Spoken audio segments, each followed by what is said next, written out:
You might remember rap rock band Crazy Town thanks to their hit single Butterfly, but you probably don't know much else about them. That's a shame because their history is as rock and roll as it gets, and not always in a good way. Butterfly, Crazy Town's most famous song, might sound a bit nonsensical on first listen. Also, its apparently sincere effort to be a heartfelt love song is somewhat undermined by the fact that its lyrics mention nipples in the first verse. But it turns out that the infamous Sugar Baby part of the chorus comes directly from lead singer Shifty Shellshock's own life. His girlfriend didn't much care for how sexist the band's songs had been before Butterfly was released. She happened to collect butterflies, and one day, Shellshock spontaneously said the soon-to-be famous, "You're my butterfly, sugar baby," to her. Ultimately, that line didn't work, at least not for the health of their relationship, as Shellshock and his girlfriend had a number of other issues they were ultimately unable to work through. They were both struggling with substance abuse and were accustomed to hard partying, and Shellshock's time on the road didn't exactly help their severe codependency issues. As a result, Shellshock, who had been trying to get sober, fell off the wagon so hard that the band was kicked out of Ozfest in 2000, and the two broke up. The ex-couple were eventually able to mend at least some of their fences, and she even appears as a butterfly lady in the music video for Butterfly. Shifty Shellshock was a bit of a criminal in his younger days. In a 2001 interview with Rolling Stone, the man born Seth Benzer admitted that the nickname Shifty is actually a pretty good description for himself. He was a prodigious shoplifter who later graduated to selling weed. He even ended up on LA's Most Wanted when he was 18 or 19 when he tried to rob a fellow drug dealer. Things went belly up and he barely managed to escape the police after a big chase, only to be caught the next morning. He ended up with a 3-month prison sentence for his troubles. Well, I was amazed at how screwed up my life got. Really, I was just like, wow.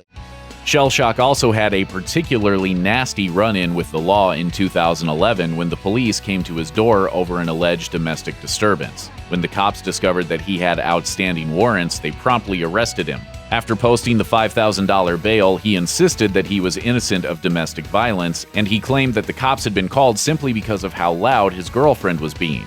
Alas, less than a year after this incident, Shellshock was arrested again, this time for possession and for physically assaulting his former girlfriend.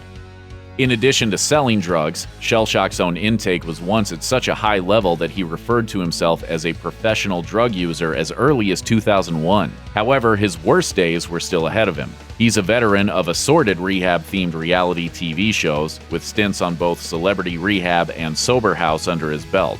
But reality TV shows weren't any more able to treat his addiction than his previous stints at rehab had been, and in February 2012, he was arrested for cocaine possession and physically assaulting his ex. Then, on March 29th, things got even scarier as the singer went unexpectedly comatose and was unresponsive and was rushed to a hospital in Los Angeles where he was treated in an intensive care unit. Fortunately, the coma wasn't permanent, and by April 3rd, he was awake and responsive again. I had me and God got in an argument. And, did he win?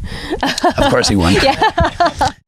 Shellshock saw his arrest that year as something of a wake-up call. He expressed deep remorse for his actions and set out to change his lifestyle. It remains to be seen whether he'll get his life permanently in control, but his drug-fueled actions have followed him beyond 2012. In 2013, his former partner Jasmine Leonard sought full-time custody of their son and alleged that Shellshock was still addicted to drugs. Guitarist Rust Epic was a well-loved figure in Hollywood's music circles who was reportedly quite fond of the rock and roll lifestyle. He was an early member of Crazy Town, but he ended up leaving the band apparently because he was too crazy for the rest of Crazy Town. He went on to form another band called Pre-Thing. They landed a deal with the V2 record label in 2002, and their debut album 22nd Century Lifestyle was slated for release on April 6, 2004. Unfortunately, the band's trajectory was cut short when Epic suddenly and unexpectedly died of a heart attack on March 10th of that year. He was only 35 years old. Epic wasn't the only former Crazy Town member whose life was cut tragically short. Adam DJ A.M. Goldstein was an EDM pioneer and low-key superstar who was also a part of Crazy Town in their early years before he left to chart his own path. Alas, he also wrestled with the demons of addiction, and on August 28, 2009, a 36-year-old Goldstein fatally overdosed from a combination of cocaine and prescription meds. This happened just after he had finished shooting Gone Too Far, an MTV series about him helping others who have substance abuse issues. Heroin is the number 2 drug of choice here, crack being the number 1 choice, my former choice of drug use, and it's everywhere. In 2019, Crazy Town had the scare of their lives when they were involved in a terrifying car accident in Canada. The band members were traveling to a Halloween show in Sudbury, Ontario, when their tour van suddenly collided with a moose on Route 17. The collision killed the poor animal instantly and completely wrecked the van. Fortunately, the 3 band members in the vehicle were able to walk away from the accident with their life and limbs intact. Although the images of the bloodied, neck brace-wearing band members in an ambulance that Shifty Shellshock posted on Instagram seemed grim, the only injuries were fortunately some cuts and bruises. They even announced that they resumed the tour after a trip to the emergency room and, presumably, to a rental car dealership. Check out one of our newest videos right here. Plus, even more grunge videos about your favorite musicians are coming soon. Subscribe to our YouTube channel and hit the bell so you don't miss a single one.